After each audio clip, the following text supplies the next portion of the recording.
Cookery சேனலை பார்த்து யார் வேணாலும் சமையல் பண்ணலாம். ஆனா சுவையான சமையல் பண்றது எப்படி? நான் இதயம் நல்லெண்ணெயில சமையல் பண்றேன். ஆஹா ஓஹோன்னு பாராட்டுறாங்க. நீங்களும் இதயம் நல்லெண்ணெயில சமையல் பண்ணுங்க, பாராட்ட வாங்குங்க. தினம் தோறும் வாங்குவே இதயம். பரசுராமன் பிரதிஷ்டை செய்த பாரதத்தில் உள்ள 108 திவ்ய தேவி கோயில்களில் 3 கேரளாவில் உள்ளது. அவற்றில் ஒன்று கொல்லம் மாவட்டம் கருணாகப்பள்ளி பண்டாரத்துருத்து என்ற இடத்தில் உள்ள மூக்கும்பழா தேவி கோயில். இது தேவி கோயில் என்று அறியப்பட்டாலும் இங்கு அருள் பாலிக்கும் அம்மன் கொடுங்காளி, பத்ரகாளி என்று வணங்கப்பட்டாலும் மூல விக்கிரகம் சிவலிங்கம்தான். அஷ்டகோணலிங்கம் எனப்படும் 8 முகங்கள் கொண்ட அபூர்வ சிவலிங்கத்தில் குடிகொண்டு சிவபெருமானின் மகளாக அவரது தொடையிலிருந்து அம்மன் அருள் புரிகிறார் என்பது நம்பிக்கை. மனிதனின் மூக்கு அளவு வரை தண்ணீர் மூழ்கியிருந்ததால் மூக்கும்பழா என்று இந்த இடத்திற்கு பெயர் வந்தது. அப்படி தண்ணீர் சூழ்ந்திருந்த இடத்தில் 12ஆம் நூற்றாண்டில் கட்டப்பட்டதுதான் இந்த கோயில். கடலுக்கு மிக அருகிலிருந்தும் 2004இல் சுனாமியால் இக்கோயிலுக்கும் இக்கிராமத்திற்கும் எந்த பாதிப்பும் ஏற்படவில்லை என்பதில் இதிலிருந்தே காளியின் கருணையை அறியலாம் என்கின்றனர் ஊர் மக்கள்.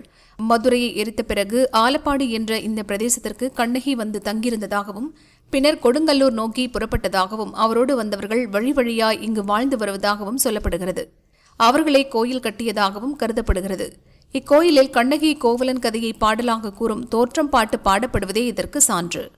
பரசுராமன் பிரதிஷ்டை செய்ததாக கூறப்படுகின்ற 108 திவ்யமான கோயில்களில் ஒரு முக்கியமான தேவி கோயில் இங்கே நாம் அங்கே நின்று கொண்டிருக்கின்றோம். கேரளாவில் கொல்லம் மாவட்டம் கருணாகப்பள்ளி அருகே பண்டாரத்துருத்து என்ற இடத்தில் உள்ள மூக்கும்புழா தேவி கோயில்.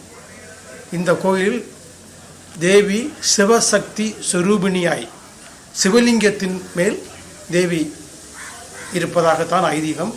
தேவி கோயில் என்றாலும் நாம் தரிசிக்கின்ற மூலவர் சிவலிங்கம். அதனை பற்றி கோயிலுடைய அர்ச்சகர் நம்மிடம் சொல்கிறார்.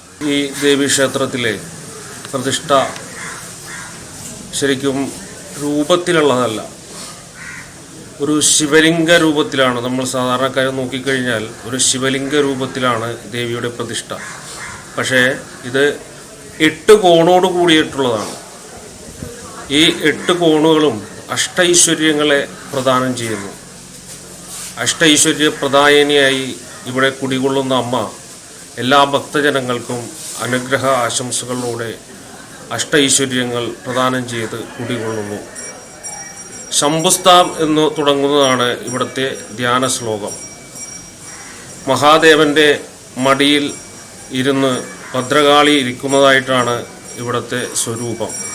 சிவலிங்கத்தில் குடியிருக்கும் தேவியான சிவசக்தி சுரூபினிக்கு காரிய சித்தி பூஜை செய்து சிறிய வெண்கல பானை நிறைய மஞ்சள் நிரப்பி மஞ்சள் பர என்ற நேர்ச்சை செய்தால் நோய்கள் தீரும். மூக்கும்புழா தேவி கோயிலுடைய முக்கிய வழிபாடு பக்தர்கள் செய்வது வாளும் சிலம்பும் ஏந்தி அம்மனை வழிபடுவது. வாளும் சிலம்பும் ஏந்தி அம்மனை விரதம் இருந்து வழிபட்டால் நினைத்த காரியங்கள் நிறைவேறும், கஷ்டங்கள் பிரச்சனைகள்லாம் தீரும்.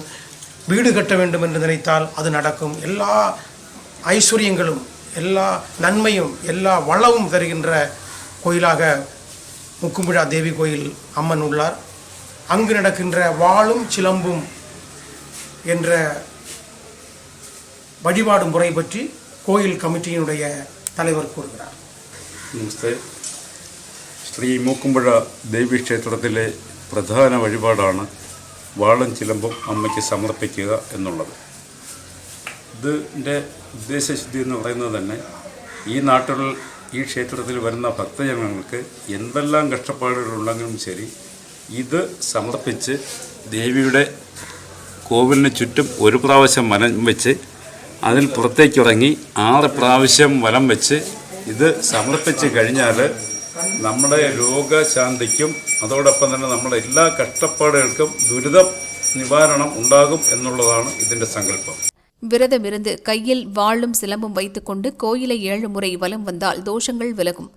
மக்கட்பேறு, வீடு, வசதி என நினைத்த காரியங்கள் நிறைவேறுം. ശ്രീ മൂക്കുമ്പുഴ ദേവീക്ഷേത്രത്തിൽ കഴിഞ്ഞ കാലങ്ങളായി നടന്നു വരുന്ന മഞ്ഞൾപ്പറ രോഗശാന്തിക്കും അതുപോലെ വിവാഹ തടസ്സങ്ങൾ നീങ്ങുന്നതിനും കടങ്ങൾ നിവാരണം ഉണ്ടാകുന്നതിനും വളരെ ഉത്തമമാണ്.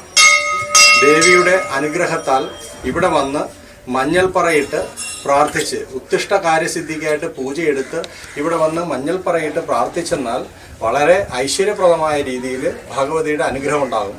അനവധി ആൾക്കാർ അവരുടെ അനുഭവം നമ്മളോട് പറഞ്ഞിട്ടുണ്ട്.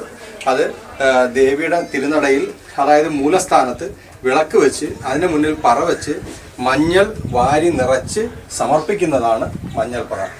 അത് ആരോഗ്യത്തിനും രോഗദുരിത നിവാരണത്തിനും ഉത്തമമാണ്.